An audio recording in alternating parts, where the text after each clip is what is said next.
Oke, Assalamualaikum warahmatullahi wabarakatuh. Selamat pagi semuanya teman-teman. Apa kabarnya? Semoga kita dalam kondisi sehat walafiat, tetap semangat gitu ya teman-teman ya. Walaupun kita masih tetap kuliah daring ya. Oke, untuk pertemuan keempat mata kuliah entrepreneurship hari ini, kita masih tetap akan membahas mengenai bisnis model canvas ya dan juga business plan. Jadi masih tetap menggali lebih dalam lagi mengenai bisnis model kanvasnya atau BMC yang akan kita coba lihat satu persatu beserta dengan contohnya gitu teman-temannya. Oke, saya coba share screen dulu. Here we go. Oke, seperti yang teman-teman bisa lihat di sini, bisnis model canvas atau BMC. Jadi masih tetap kita ngebahas mengenai bimbingan dari bisnis plan yang akan disubmit oleh teman-teman ya. Oke, kita bahas dulu mengenai bagian depannya untuk format bisnis plan di bagian cover. Jadi cover itu dibuat semenarik mungkin. Jadi ini cover ini harus bisa merepresent karakter dari bisnis yang akan kalian geluti gitu loh. Nah, jadi gini loh. Kalau secara umum fungsi daripada bisnis plan itu adalah sebagai proposal untuk bernegosiasi dengan pihak lain. Ya, misalnya pada saat kalian mencoba mencari tambahan untuk injeksi modal gitu ya, atau mungkin sebagai untuk proposal untuk kerjasama dengan pihak lain gitu kan ya. Nah, terutama juga mungkin dengan investor. Jadi makanya proposal ini harus dibuat dengan semenarik mungkin gitu ya. Jadi harus disesuaikan juga dengan dengan tipikal bisnisnya. Jadi misalkan kalau kalian mungkin let's say membuka kedai kopi yang sifatnya vintage, ya kenapa nggak juga dibuat misalnya covernya itu dibuat dengan temanya ada tema vintage gitu loh. Jadi dibuat ya menarik gitu. Jadi mungkin dari layout ruangannya atau mungkin dari kalian mungkin coba ambil beberapa gambar-gambar yang tematiknya yang temanya itu adalah vintage gitu loh. Tapi yang jelas adalah cover itu harus mencakup beberapa poin di sini. Yang pertama adalah logo, yang kedua adalah nama bisnis kalian, dan juga pasti adalah alamat kontaknya gitu loh. Jadi logo itu akan merepresent karakter bisnis, jadi dalam bentuk grafis, dalam bentuk gambar gitu ya. Jadi ya demikian mungkin coba kalian konsultasi pada ahlinya yang akan memberikan kemungkinan tampilan logo yang lebih baik. Walaupun jika misalkan kalian dia belum bisa berkonsultasi dengan ahlinya mungkin karena mungkin mereka mencharge biaya tertentu, ya ada baiknya mungkin kalian coba membuat logo sendiri yang disesuaikan dengan karakter bisnis kalian gitu ya. Lalu yang kedua, nama bisnis juga itu harus disebutkan dengan jelas apa sih bisnisnya gitu kan ya. Jadi ini penamaan ini sebaiknya dibuat semudah mungkin untuk bisa diingat. Jadi mudah diingat dan juga mudah dilafalkan. Kalau juga mungkin kalian mau mencoba membuat nama yang unik sebisa mungkin ya dibuat ya ya bisa dibuat dengan nama yang unik dan mudah diingat, mudah diucapkan gitu ya. Gitu. Oke. Ya mungkin ada mungkin kalau kalian misalnya bisa lihat beberapa kedai-kedai kopi menggunakan nama-nama yang unik gitu ya. Jadi mungkin bisa dijadikan sebagai salah satu sumber inspirasi, atau mungkin juga kalian bisa browsing beberapa brand itu ya. Itu juga mungkin nanti bisa menjadikan kalian sumber inspirasi buat kalian gitu kan ya. Intinya adalah ya logo yang harus berbentuk grafis dan juga nama bisnis itu yang harus dijelaskan pada bagian cover ini gitu loh. Dan juga jangan lupa ada alamat kontaknya gitu loh. Jadi alamat ini diperlukan untuk memberikan peluang bagi siapapun, ya baik itu mungkin contoh investor, ya kalau misalkan kalian lagi mencoba mencari beberapa pemodal atau investor, mungkin baik dari crowdfunding atau mungkin juga dari beberapa bahkan juga bertemu dengan angel investor, ya sebaiknya kan juga ya kalian itu mencantumkan alamat kontaknya, mungkinnya dari di email atau mungkin WhatsApp. Jadi yang paling mudah untuk bisa channel yang paling mudah atau alamat yang paling mudah supaya mereka bisa menghubungi kalian gitu ya. Gitu. Oke, Pak, misalkan gimana kalau nggak ada kantor? Ya nggak masalah. Paling tidak misalkan gimana kalau misalnya tempat tinggal kalian, ya kan? Tempat tinggal kalian yang dimanfaatkan sebagai kantor gitu loh. Dan saya katakan misalnya seperti kayak Steve Jobs almarhum itu dia menggunakan rumahnya kantor rumahnya sebagai kantor awalnya kan, memanfaatkan garasi. Demikian juga misalnya siapa lagi kemudian juga siapa Bill Gates juga sama seperti itu, juga memanfaatkan salah satu sudut ruangan pada rumahnya yang dijadikan sebagai kantor gitu kan ya. Oke, next. Nah, sekarang kalau kita masuk kepada bagian intinya nih, bab 1 pendahuluan. Jadi di bab 1 pendahuluan ini berisi mengenai gambaran singkat mengenai bisnis yang ada dalam bisnis plan ini. Jadi gambaran singkat mengenai bisnisnya gitu loh.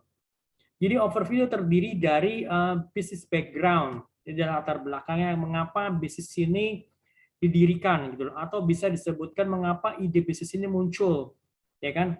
Untuk bisnis yang belum berjalan. Jadi kalau misalkan kalian coba menuangkan ide bisnis, ya kan, menuangkan ide bisnis dan mendeteksi itu, kalian harus mencoba menjelaskan kenapa bisnis yang kalian tuangkan dalam ide bisnis ini yang kalian tulis ini cocok atau mungkin layak untuk didanai gitu loh. Ya kan, jadi pastinya ya kalian harus menjelaskan alasan-alasannya gitu kan.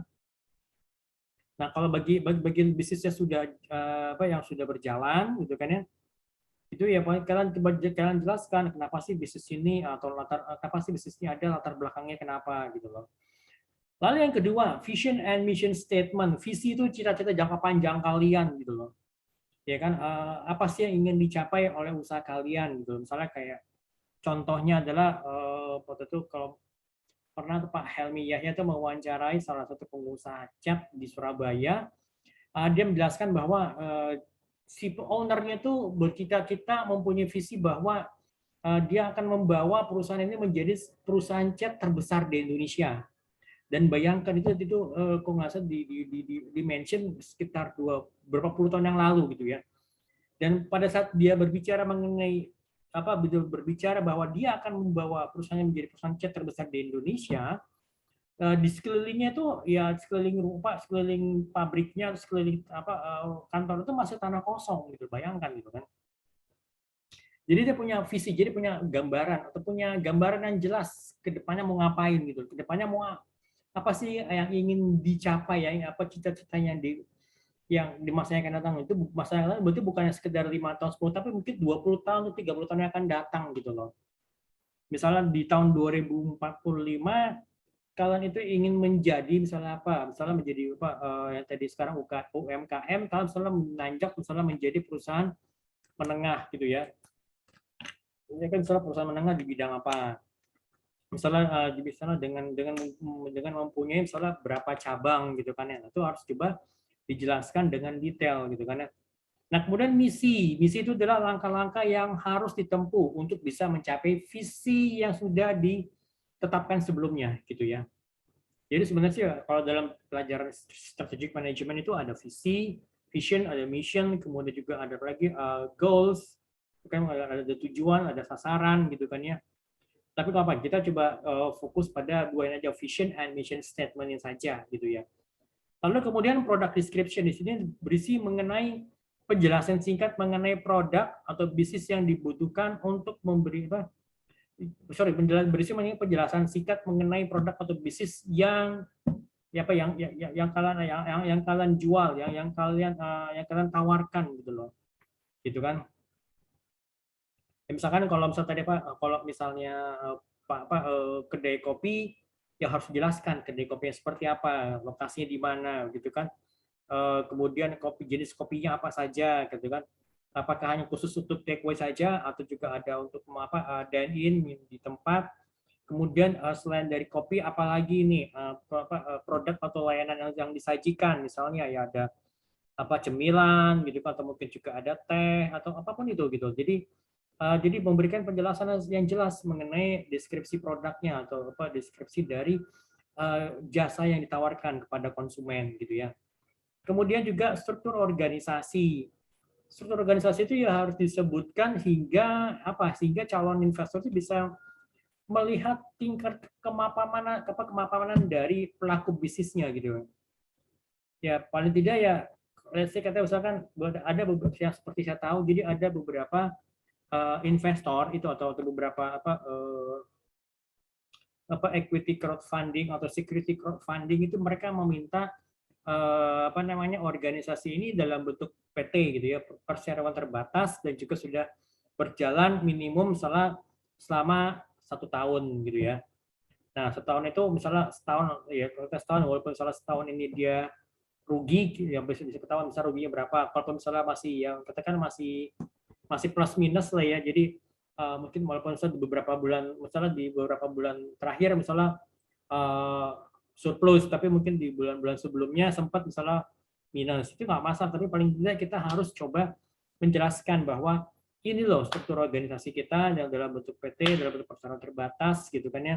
Strukturnya misalnya siapa, misalnya owner juga misalnya merangkap sebagai direktur, kemudian juga ada misalnya di bawahnya ada beberapa orang gitu. Memang kalau misalnya memang masih kecil ya, ya struktur organisasi kan ya nggak akan pernah bisa berjenjang gitu. Paling tidak ya di atasnya owner gitu ya, owner, pemilik atau mungkin direkturnya, kemudian di bawahnya misalnya siapa, misalnya dia ada ada barista, mungkin ada helpernya, atau mungkin ada servernya. Nah seperti itu gitu loh. Oke, next, baru ini kita coba fokus kepada di bab 2 adalah mengenai business model Canvas. Nah, jadi ini kita mulai dulu dari customer segments. Jadi customer segment atau segmen konsumen mana sih yang akan kita layani gitu loh. Ya kan? Ya di sini banyak sih sebenarnya dari model bisnis ini tidak bisa memberikan hasil yang diharapkan karena sayangnya kita tidak bisa mendefinisikan customer segment ini dengan detail gitu loh. Nah, jadi supaya kita bisa mendefinisikan customer segment kita dengan detail, dengan jelas, ada beberapa poin yang harus kita lakukan. Pertama adalah dimensi segmen konsumennya. Jadi perhatikan juga kita tuh mau melayani konsumennya itu konsumen single atau multi-sided market gitu loh. Multi-sided market misalnya jadi ya seperti kayak FB ya. Jadi dia melayani dua belah pihak. Jadi misalnya advertiser dan juga user. Nah, jadi multi-sided market ini biasanya memiliki segmen tersendiri untuk setiap kategori-kategorinya. Nah, lalu yang kedua, customer karakteristik, jadi karakteristik konsumen. Jadi setelah memetakan dimensi segmennya tadi, selanjutnya kita mendefinisikan karakter segmen di masing-masing dimensi tadi. Contohnya, misalkan kalau segmen ini user, maka user yang karakteristik seperti apa, user yang seperti apa nih gitu loh. Misalnya dari usia berapa, gendernya, misalnya laki atau perempuan atau laki dan perempuan, ya kan. Kemudian usianya di usia berapa, kemudian juga passionnya apa, kebiasaan seperti apa, hobi gitu kan ya. Kemudian misalnya tingkat penghasilannya atau mungkin mereka punya tinggal di daerah mana atau mungkin dari lifestyle-nya. Nah, itu seperti itu. Jadi kita harus bisa mendefinisikan secara lebih detail kalau user seperti ini. Nah, ada lagi mungkin kalau selain dari user itu adalah misalnya sama kepada reseller gitu, atau mungkin kepada reseller atau mungkin kepada distributor gitu. Nah, nanti tentunya distributor ini pasti akan berbeda lagi gitu kan, distributor karena ya yang mereka carikan yang pasti ya karena mereka sebagai perpanjangan tangan kalian gitu kan. Ini kira-kira seperti apa nih segmen yang mau dicoba yang mau coba dilayani di sana gitu loh. Oke, next. Untuk yang ketiga, customer problems atau needs, masalah atau kebutuhan konsumen. Kira-kira ada masalah nggak sih yang mungkin teman-teman bisa rasakan, yang masalah yang dialami oleh konsumen yang bisa kalian coba carikan solusinya dengan produk ataupun jasa yang kalian tawarkan. Atau mungkin ada penyakit tertentu atau pain yang ingin mereka sembuhkan. Targetnya apa sih yang ingin dikejar gitu ya. Kira-kira needs siapa sih yang mereka perlukan untuk bisa mencapai impian-impian mereka gitu loh. Nanti yang kita coba mungkin yang kita coba yang kita coba tawarkan solusinya gitu kan. Nah, jadi salah satu poin yang perlu kita lakukan itu adalah ya kita harus bisa mengurangi asumsi. mengenai apa yang dibutuhkan oleh konsumen dengan cara apa? Dengan cara misalnya bertanya langsung atau mungkin kita melakukan observasi gitu loh. Ya kan, pengamatan di lapangan. Pengamatan di lapangan ini tidak bisa dilakukan cuma sejam 2 jam, tapi mungkin bahkan berhari-hari gitu loh. Kita mengamati bagaimana sih kalau misalkan kalau konsumen itu misalnya pada saat makan siang gitu kan. Kira-kira menu apa sih yang coba di apa ya, menu apa sih yang coba mereka cari gitu.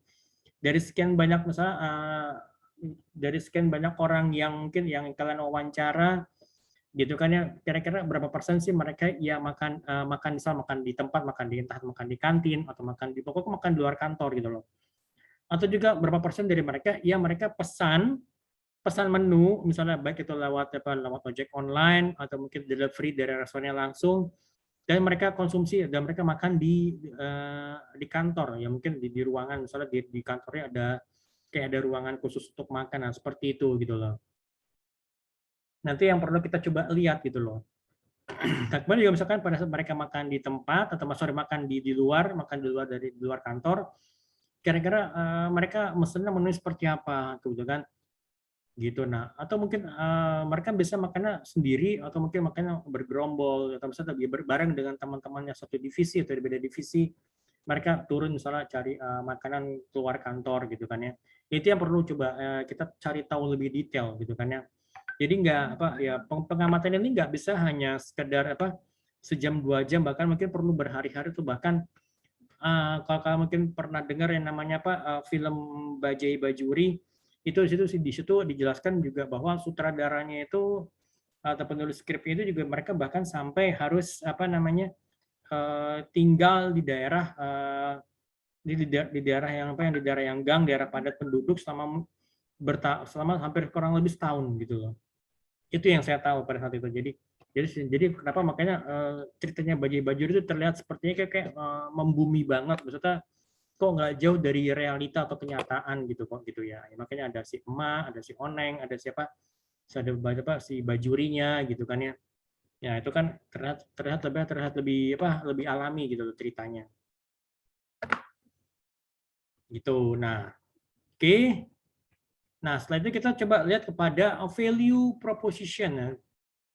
Nah, ini langkah yang kedua, value proposition. Jadi kalau kita sudah melakukan pemetaan customer segment yang sudah clear, selanjutnya kita harus memilih mana masalah atau kebutuhan dari pelanggan itu yang ingin kita penuhi gitu loh. Selain itu ya di value proposition juga harus juga harus mempertimbangkan apa sih keunikan atau apa keunggulan dari produknya, dari jasanya dibandingkan solusi yang ditawarkan oleh perusahaan pesaing gitu loh ya. Nah, maka sini kita apa yang kita perlu ada misalnya ada catatan-catatan tambahan sebagai revisi gitu, atau mungkin juga sebagai apa kita coba catat ini value proposition yang coba kita persiapkan sebagai apa ya sebagai solusi atau obat untuk masalah yang dihadapi oleh konsumen gitu kan ya.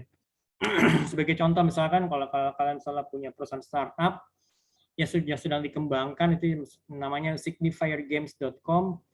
Jadi membuat value proposition itu penyediaan serious games untuk pembelajaran konsep-konsep yang sifatnya kompleks di bidang engineering, di bidang teknik. Khususnya misalnya seperti apa rekayasa industri gitu ya. Solusi ini dibuat ya tentunya dengan harapan dapat mengurangi pain berbagai institusi pendidikan di Indonesia dalam mengajarkan konsep-konsep yang sifatnya sulit kepada peserta didiknya. Beberapa game yang dikembangkan adalah permainan bidang operations management, misalnya seperti operation management game gitu kan, project management game, strategic sourcing management game. Nah, value proposition ini pasti berbeda karena kebanyakan dari pengembang serious games ini tidak mengembangkan permainan-permainan yang untuk bidang-bidang rekayasa gitu. Jadi ini benar-benar permainan sifatnya serius gitu, bukan sekedar game-game online yang seperti kalian tahu gitu saat ini gitu kan ya. Oke, next. Nah, jadi setelah kita coba sudah bisa menemukan value proposition, juga kita sudah bisa menghubungkan koneksi antara value proposition dengan customer segment. Nah, jadi ya kita bisa coba menjelaskan seperti ini. Jadi misalnya apa? series games misalnya dengan apa dengan institusi tertentu gitu kan ya. Kemudian juga apa namanya ada pelatihan-pelatihan pelatihan-pelatihan how to design your own serious games dengan bantuan expert gitu. Nah, tuh apa namanya? Ya seperti itu adalah merupakan bagian dari value proposition gitu lah. Nah, kemudian kedua value proposition yang berbeda ini ditawarkan kepada customer segmen yang berbeda gitu loh. Oke.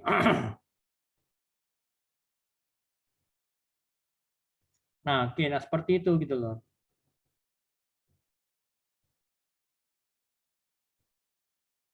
Oke, udah jelas ya. Jadi seperti itu. Nah, oke. Nah, kemudian langkah yang ketiga itu adalah channels. Channels dalam BMC ini merupakan entitas yang digunakan oleh organisasi bisnis untuk membuat value proposition yang sudah dibuat itu sampai kepada konsumen. Jadi bagaimana kita bisa menyampaikan value proposition ini kepada konsumen gitu ya.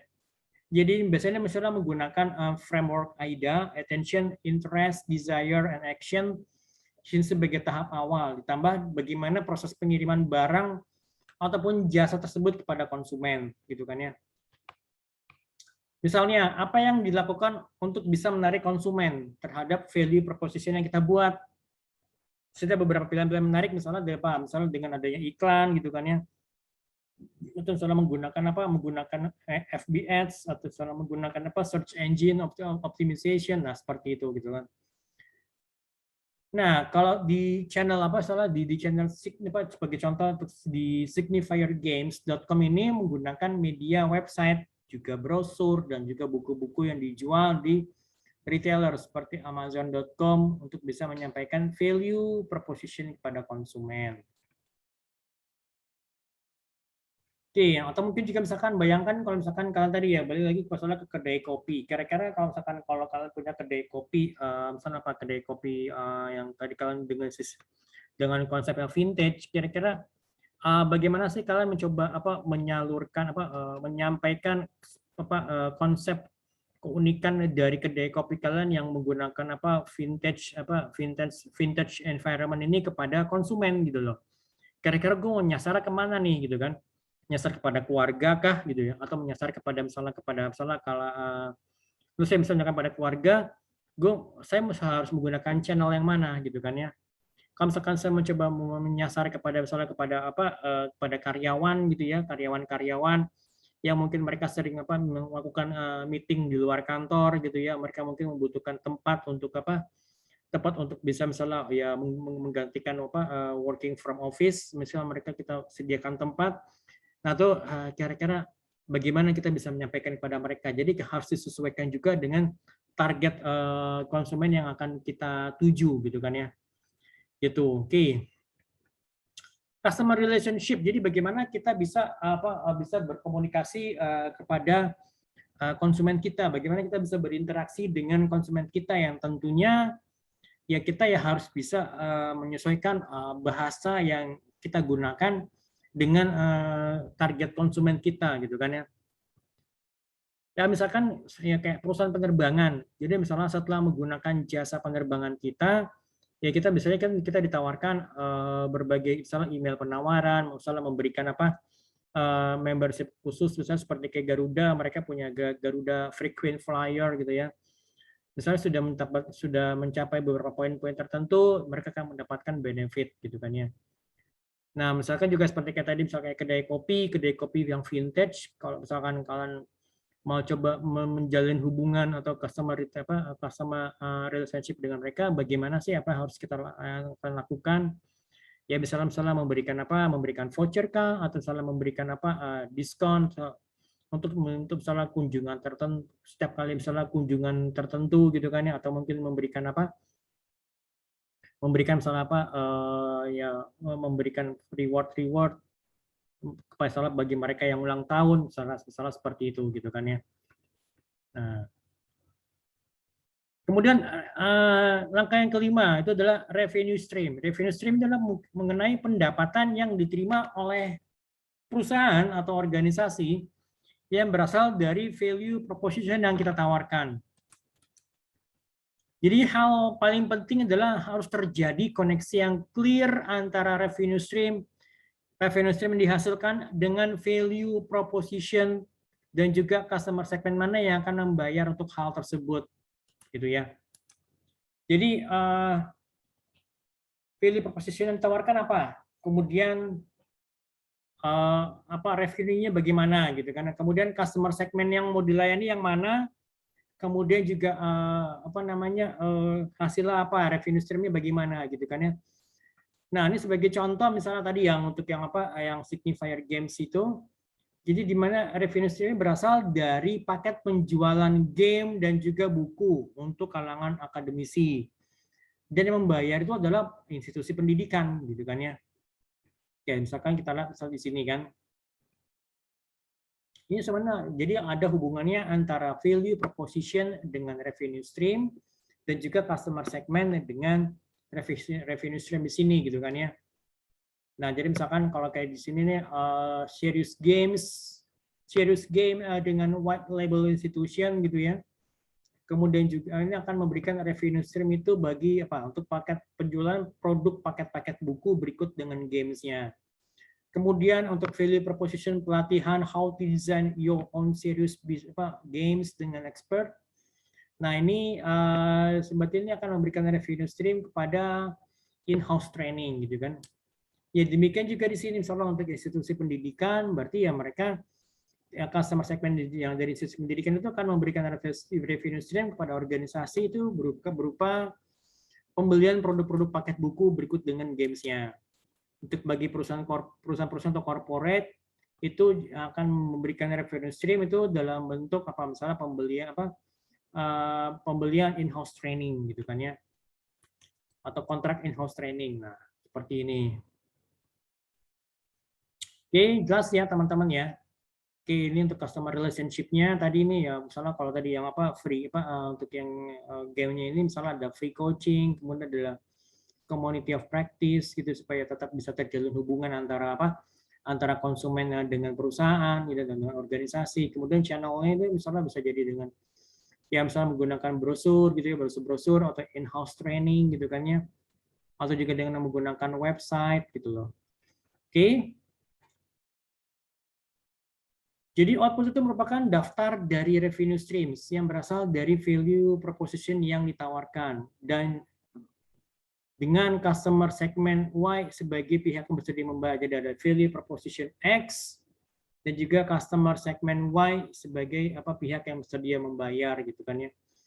Oke, nah kemudian kita menuju ke langkah ke-6 itu mengenai key activities gitu loh. Oke. Key activities jadi untuk bisa menciptakan value proposition yang lebih baik dan lebih kompetitif, pastinya ya ada beragam aktivitas kunci yang harus kita lakukan supaya bisa menghasilkan value proposition yang sesuai dengan yang kita harapkan. Jadi aktivitas ini adalah aktivitas pokok yang apabila hilang atau tidak ada, maka value proposition ini yang sifatnya kompetitif ini tidak dapat direalisasikan. Jadi misalnya sebagai contoh yang terbalik lagi tadi kepada signifier games yang mengajukan value proposition atau itu serious game yang memiliki kualitas yang berkualitas yang dikembangkan oleh para expert di UI dan juga key activities yang diperlukan adalah game design dan juga development. Jadi contoh yang terlebih jelas bisa lihat di sini nih. Jadi ada apa namanya? Ada game design, ada apa development-nya, kemudian juga ada marketing-nya, kemudian juga ada research and development, kemudian juga apa lagi book writing, penulisan buku gitu kan ya. Nah, jadi key activities ini merupakan hal-hal yang harus kita lakukan supaya kita bisa mewujudkan value proposition di sini gitu loh. Gitu. Oke. Kemudian kita lanjut ke langkah ke-7. Jadi key resources.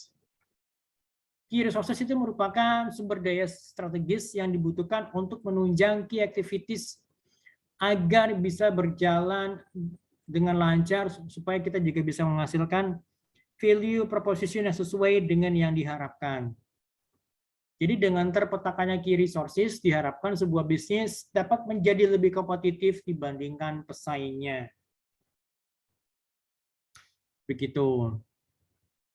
Jadi ini contohnya sebagai lembaga pengembang serious games, signifiergames.com bergantung penuh terhadap SDM yang bertalenta atau para expert di bidang pengembangan serious games. Jadi talented people ini kemudian menjadi key resources dari signifiergames.com gitu ya. Oke, kita lihat misalnya nih apa saja yang menjadi key resources-nya di sini, nanti kita lihat.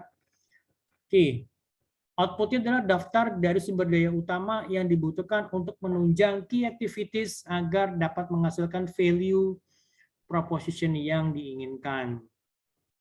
Nah, jadi sebagai lembaga pengembang serious games, signifiergames.com bergantung penuh terhadap SDM tadi itu ya udah ya. Oke. Nah, kemudian output ini oke udah. Kemudian kita lihat di sini langkah ke-8 itulah key partnership. Nah, jadinya sebagai organisasi ya perusahaan kita sebagai apa ya kalian punya sebagai apa organisasi usaha yang kalian miliki ini ya nggak bisa berjalan sendiri tanpa mengandalkan apa kerjasama dengan pihak lain atau partnership gitu loh. Yang gimana ya kan daripada kita fokus daripada kita hanya jalan sendiri tapi mungkin ya kok kayaknya nggak kemana-mana susah banget berkembangnya ya ada baiknya kalau kita ya bekerja sama dengan pihak lain yang sudah expert di bidangnya masing-masing gitu kan ya. Misalnya gini lah, output itu adalah merupakan daftar rekanan kunci di luar organisasi yang dapat mendongkrak atau meningkatkan performa key activities sehingga dapat menghasilkan value proposition dengan yang lebih kompetitif lagi. Oke, jadi ada di sini jadinya ada rekanannya, jadi ada partnership-nya, ada supplier-nya gitu loh. Kalau misalnya tadi signifiergames.com kira-kira supplier siapa gitu kan ya. Kalau misalkan kalian ini sebagai sebagai misalnya pemilik kedai kopi yang vintage tadi, kira-kira key resources itu siapa key partnership itu siapa? Misalnya interior design interior desainernya. Kemudian siapa lagi? Misalnya ya supplier untuk misalnya untuk furniture-nya gitu kan ya. Apalagi misalkan kalau ini barang-barang lama, berarti kan mesti benar-benar dipilih banget yang mewakili keunikannya atau kejadulannya gitu kan ya. Nah, kemudian siapa lagi? Pasti ya adalah ya misalnya distributor kopinya atau bahkan mungkin petani kopinya sendiri gitu loh. Yaitu yang merupakan bagian dari key partnership-nya kita gitu loh. Oke. Nah, kemudian di sini untuk yang langkah ke-9, cost structure itu adalah merupakan daftar biaya yang dikeluarkan oleh organisasi dalam rangka menciptakan value proposition kepada konsumen. Biasanya cost structure ini dihubungkan dengan key activities gitu kan ya. Jadi ada beberapa pertanyaan penting untuk diajukan pada saat kita melakukan pemetaan biaya, pada saat kita melakukan pemetaan pada cost structure ini. Yang pertama itu adalah apakah biaya yang dikeluarkan ini dalam rangka menciptakan value, ya kan? Mana jenis biaya yang lebih banyak, fixed cost atau variable cost gitu kan ya. Jika bisnis yang kita diskalakan menjadi lebih besar, kira-kira peningkatannya bagaimana? Linear, eksponensial atau tetap gitu. Jadi linear itu jadi perlahan-lahan gitu ya. Kalau eksponensial tuh tiba-tiba naik gitu kan ya, atau ya tetap aja gitu kan, misal ya tetap aja dari ya walaupun misalnya dicoba ditingkatkan tapi ya bisnis kita tetap stabil gitu kan ya. Jadi pemetaan struktur B ini kita harus hati-hati gitu loh karena sangat penting bagi organisasi gitu ya. Jadi ini kalau di sini jadi outputnya merupakan daftar elemen struktur biaya yang dikeluarkan untuk membiayai key activities dalam menciptakan value proposition gitu loh. Nah, jadi akhirnya seperti ini bentuknya gitu kan ya. Jadi ini coba tadi yang perusahaan games tadi ya. Jadi ini kan key activities-nya tadi ada game R&D, book writing, module development gitu kan ya. Kemudian key resources itu adalah orang-orangnya, talented people, trusted references, komputer atau laptopnya kan gitu kan sebagai tempat kita untuk mendevelop aplikasinya gitu kan, internet connection yang jelas gitu kan ya. Kemudian ya di antara 4 ini mungkin kalau ada yang lagi tambahkan juga boleh gitu kan ya. Kemudian juga key partnersnya ini pasti ya game and learning expert ya, pastinya kita kan butuh menggandeng para ahli dari luar yang memang expert dalam pembuatan game. Kemudian juga mungkin para penerbit buku, mungkin komunitas-komunitas, mungkin para trainer-trainer profesional yang bisa kita gandeng untuk kita bisa supaya mereka juga bisa ikut memasarkan serious games kita gitu loh. Nah, kemudian ada sini cost structure, ya ini pasti dihubungkan dengan tadi itu yang dengan key resources-nya gitu kan ya. Sorry, dengan key activities-nya. Ya kan? Misalnya apa? Kalau di sini misalnya apa dari sini employee salary. Ya, pasti dikaitkan dengan mereka yang mendevelop tadi ini kan, mendevelop games-nya tadi gitu loh. Kemudian cost untuk kita melakukan research and development-nya tadi. Kemudian juga training and workshop biayanya berapa gitu kan. Kemudian juga misalnya untuk biaya pemasaran, misalnya untuk promosi gitu kan. Untuk misalnya cetak banner, cetak brosur gitu kan, cetakan misalnya mencetak iklan mungkin misalnya di koran gitu kan ya. Atau mungkin misalnya kita juga misalnya memasang Facebook Ads gitu kan ya. Nah, seperti itu. Oke, lalu yang ke-10, jadi ini juga langkah yang penting, jadi analisis dan validasi model bisnis. Jadi bagi teman-teman yang sudah bisa menyelesaikan bisnis model Canvas ini ya jangan langsung happy, tapi itu baru saja merupakan langkah awal, that's just the beginning gitu loh. Pada kenyataannya hipotesa ini perlu diuji apakah memang benar model bisnis yang direncanakan tersebut bisa berjalan sebagaimana mestinya. Jadi walaupun setelah kalian bikin rencananya, pada saat kalian implementasi di lapangan ya kalian harus tetap coba melakukan cross check gitu loh, melakukan pengecekan kira-kira benar nggak nih ya, gitu kan, apakah benar nih yang diimplementasikan seperti ini bisa berjalan dengan baik gitu kan ya. Ya cara yang paling mudah gimana ya? Pastinya kita bertanya kepada target konsumennya, kemudian juga merasakan juga apa yang dirasakan oleh konsumen secara langsung gitu kan ya, berinteraksi secara langsung di lapangan gitu kan ya. Jadi interaksi langsung dengan konsumen itu dapat memberikan banyak insight tambahan baru. Jadi misalnya signifiergames.com itu melakukan beberapa perubahan rencana model bisnis setelah berinteraksi langsung dengan konsumennya gitu kan. Jadi ya pasti harus ada penyesuaian lagi gitu loh. Misalnya dulu asumsi bahwa seluruh institusi pendidikan memiliki kesulitan dalam mengajarkan konsep serta konsep-konsep sulit kepada para peserta didik. Jadi sini ya mereka berasumsi bahwa serious games itu yang dibuat oleh expert ini akan laku. Tapi setelah dipelajari lagi ternyata yang lebih banyak mencari serious game ini adalah para universitas swasta yang memang sedang menjalin kerjasama dengan kampus-kampus besar gitu kan ya.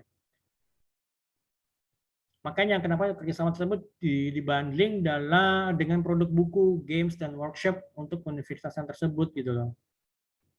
Nah, ini catatan yang warna hijau ini yang menunjukkan adanya beberapa tambahan atau perubahan dari BMC yang ada sebelumnya. Jadi pastinya sini ya dirubah nih. Jadi ini yang perubahan itu merupakan yang catatan warna yang warna hijau ini gitu kan, institusi atau pendidikan swasta.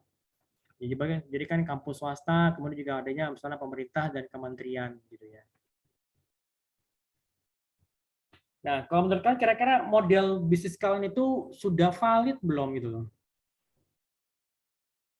Ya kan? Tetap saja walaupun misalnya kalian sudah membuat bisnis plan, sudah menjabarkan dengan detail pada bisnis model kanvasnya, ya tetap kalian harus mencoba mencoba bisnisnya ini pada saat kalian turun ke lapangan gitu loh. Ya kan? Ya jadi bisnis model kanvas jadi sebenarnya sebuah tools yang sangat menarik yang dapat dicoba dalam rangka menguji model bisnis Anda ini. Jadi ya bisnis plan ini biasanya dalamnya kan ada bisnis model kanvas, itu yang harus diuji gitu kan ya. Dengan model bisnis sudah teruji, baru kemudian kita mencoba membuat bisnis plan yang lebih detail, ya kemudian sambil pada pitching pada investor untuk meningkatkan skala bisnis yang lebih besar gitu kan ya. Lalu yang ketiga, kita bicara mengenai finance. Jadi di finance itu ada yang namanya business preparation budget, kemudian business execution budget, dan juga break even point.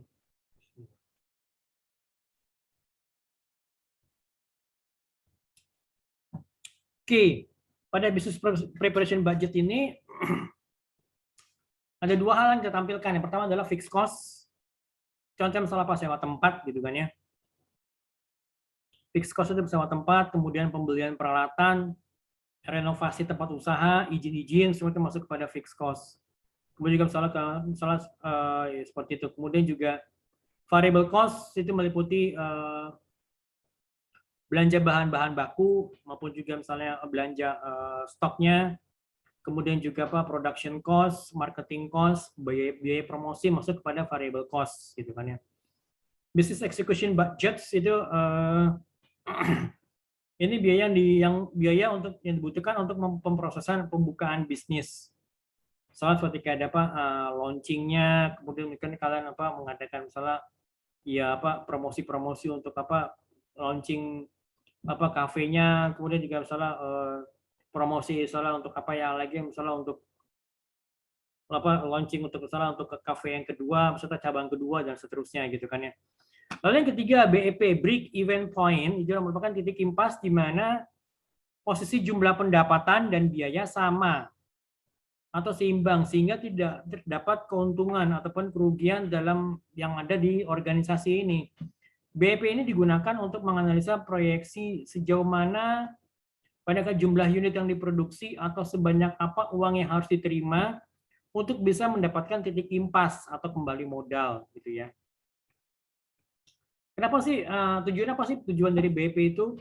Yang pertama pasti mendesain spesifikasi produk, menentukan harga jual, persatuan, menentukan jumlah produksi atau penjualan sifatnya minimum agar tidak mengalami kerugian. Kemudian juga memaksimalkan jumlah produksi, merencanakan laba yang diinginkan gitu kan. Jadi jangan sampai nanti labanya itu terlalu besar atau mungkin bahkan labanya terlalu kecil. Jadi akhirnya apa? Jadi ya kayak perusahaan kalian akhirnya kolaps gitu kan, karena misalkan kalian nggak bisa bayar pegawai, kalian nggak bisa bayar sewa tempat gitu kan, kalian nggak bisa mengembangkan produk-produk baru lagi yang lainnya gitu kan ya. Asumsi BP, jadi dalam perhitungan BP itu ada dua yang digunakan. Pastinya adalah pertama biaya tetap dan juga biaya atau fixed cost dan juga biaya variabel kan gitu ya. Dan biaya tetap misalnya apa, dari gaji, kemudian juga sewa tempat, kemudian misalnya apalagi sewa tempat, kemudian misalnya bayar kebersihan, bayar kebersihan lingkungan, bayar sampah gitu kan ya. Itu masuk kepada fixed cost. Kemudian juga misalnya variable cost, misalnya apa, bahan baku, gaji, kemudian misalnya komisi penjualan, itu masuk kepada fixed cost gitu. Variable cost. Nah, kemudian harga jual dalam analisis BP ini hanya digunakan satu harga jual, yaitu harga barang atau harga produksi gitu kan. Jadi nggak ada perubahan harga jual selama periode analisa ini, dan sebenarnya ini bertentangan dengan kondisi sesungguhnya gitu kan ya. Jadi tetap ya, jadi perhitungannya itu dalam hitung BP itu ada dua biaya digunakan, biaya fixed cost, biaya tetap, maupun juga variable cost gitu kan ya. Oke, sekarang kita lihat ini analisa titik impas dalam unit. Jadi BP sama dengan fixed cost dibagi misalnya harga jual satuannya dikurangi variable cost dibagi per unitnya. Ya kan, dibagi harga per unit gitu kan ya. Dibagi variable cost untuk per unitnya gitu kan ya. Oke, kita lihat contoh di sini ya. PT ISEA memiliki usaha di bidang perkakas gergaji dengan data sebagai berikut. Kapasitas produksi 100.000 unit. Harga jual produknya itu Rp5.000 per unit.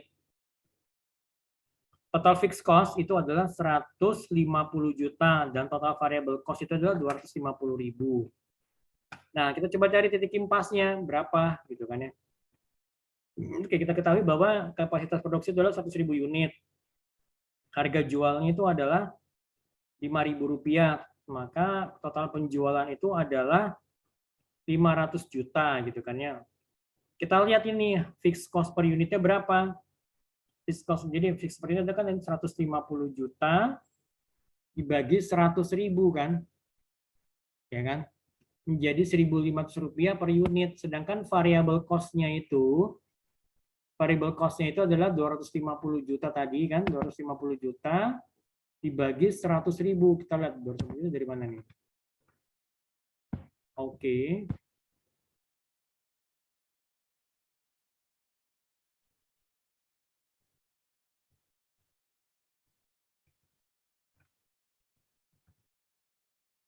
Oh, sorry. Ini berarti 250 juta itu sebenarnya variable cost-nya itu adalah 250 juta. Sorry, ini sini salah. Hasilnya di sini variable cost itu adalah 250 juta gitu kan ya. Makanya kita bisa ketahuan bahwa fixed cost-nya itu per unitnya itu adalah 150 juta. Ini kan dari sini ya, 150 juta. Nah, kemudian variable cost itu adalah 250 juta kan. Nah, dibagi dengan apa namanya kapasitas produksinya berapa. Nah, kita lihat di sini. BP-nya itu akan tercapai dalam di unit keberapa gitu. Pada saat mereka mencapai berapa unit gitu kan. Jadi 150 juta tadi ya. 150 juta tadi ini, 150 juta ini kan sini total apa total fixed cost-nya dibagi harga produknya itu 5.000 dikurang 2.500, maka di sini dia akan mencapai BEP-nya itu pada saat mereka pada saat mereka sudah bisa menjual 60.000 unit. Nah, itu BEP berdasarkan unit. Nah, kalau BEP berdasarkan rupiah, ini kan 150 juta. Ini kan sebagai tadi ini dari fixed cost-nya ini kan. Total fixed cost-nya 150 juta dibagi 1 dikurang 250 juta dari mana? 250 juta ini adalah ini kan total variable cost dibagi 500 juta. 500 juta dari mana? Dari total penjualannya ini kan 100.000 ini kan dari kapasitas produksi dikali 5.000 menjadi 500 juta. Ini kan maksudnya adalah 500 juta rupiah gitu kan ya. Sama dengan berarti 300 juta rupiah. Jadi jadi perusahaan akan mencapai titik BP break even point pada saat penjualan itu mencapai angka 300 juta rupiah gitu kan ya. Lalu yang keempat mengenai profit sharing atau revenue sharing. Jadi bagian ini merupakan bagian yang kita coba informasikan kepada calon investor mengenai investasi yang kita tawarkan gitu loh. Jadi misalkan biasanya sistemnya adalah misalnya 60-40. Jadi 60 itu bagi investor, 40 itu bagi kita. Itu untuk yang pembagian revenue-nya gitu kan ya. Jadi 60%. Jadi misalnya gini, misalnya mereka invest 10 miliar gitu kan ya. Nah, kemudian misalnya revenue-nya itu katakan misalnya revenue per bulannya misalnya berapa? Yang biar gampang misalnya 100 juta. Nah, 100 juta itu berarti kan 60% itu bagi buat apa? Buat si investor. Berarti kan 60 juta buat investor dan sisanya ini yang 40 juta ini untuk kita sebagai sebagai pemilik perusahaannya gitu. Jadi 60-40 gitu loh. Nah, pada saat kondisi sudah BP atau pada saat kondisi di mana modal si investor sudah balik, jadi misalnya si perusahaan sudah bisa mengembalikan modalnya itu misalnya berapa tadi 10 miliar. Nah, berarti nanti akan dibalik. Jadi 60% ini bagi si owner perusahaan, 40% bagi investor. Tapi tergantung dari kesepakatan gitu kan ya. Karena pastinya kan investor itu dia menanamkan dana di usaha atau di perusahaan itu pasti mereka ingin mendapatkan selain dari uangnya kembali ya pasti ingin mendapatkan keuntungan gitu kan ya. Nah, seperti itu gitu loh. Oke. Oke, nah dari sebelah sini kalau misalnya ada yang mau ditanyakan boleh silakan. Nanti kita jadi saya rencana seperti biasa, jadi nanti kalian coba tonton dulu videonya, nanti kemudian pada jam-jam tertentu nanti saya akan informasikan kita akan diskusi itu pada menggunakan Zoom meeting itu pada jam berapa, jadi supaya supaya lebih enak gitu loh Pak untuk pembuatan bisnis model kanvasnya gitu ya teman-teman ya. Oke, dari saya itu aja teman-teman. Nanti misalnya kalau ada yang mau ditanyakan, monggo-monggo aja bisa langsung di japri ke saya atau di grup juga boleh gitu ya. Dari saya itu aja, terima kasih banyak semuanya. Assalamualaikum warahmatullahi wabarakatuh.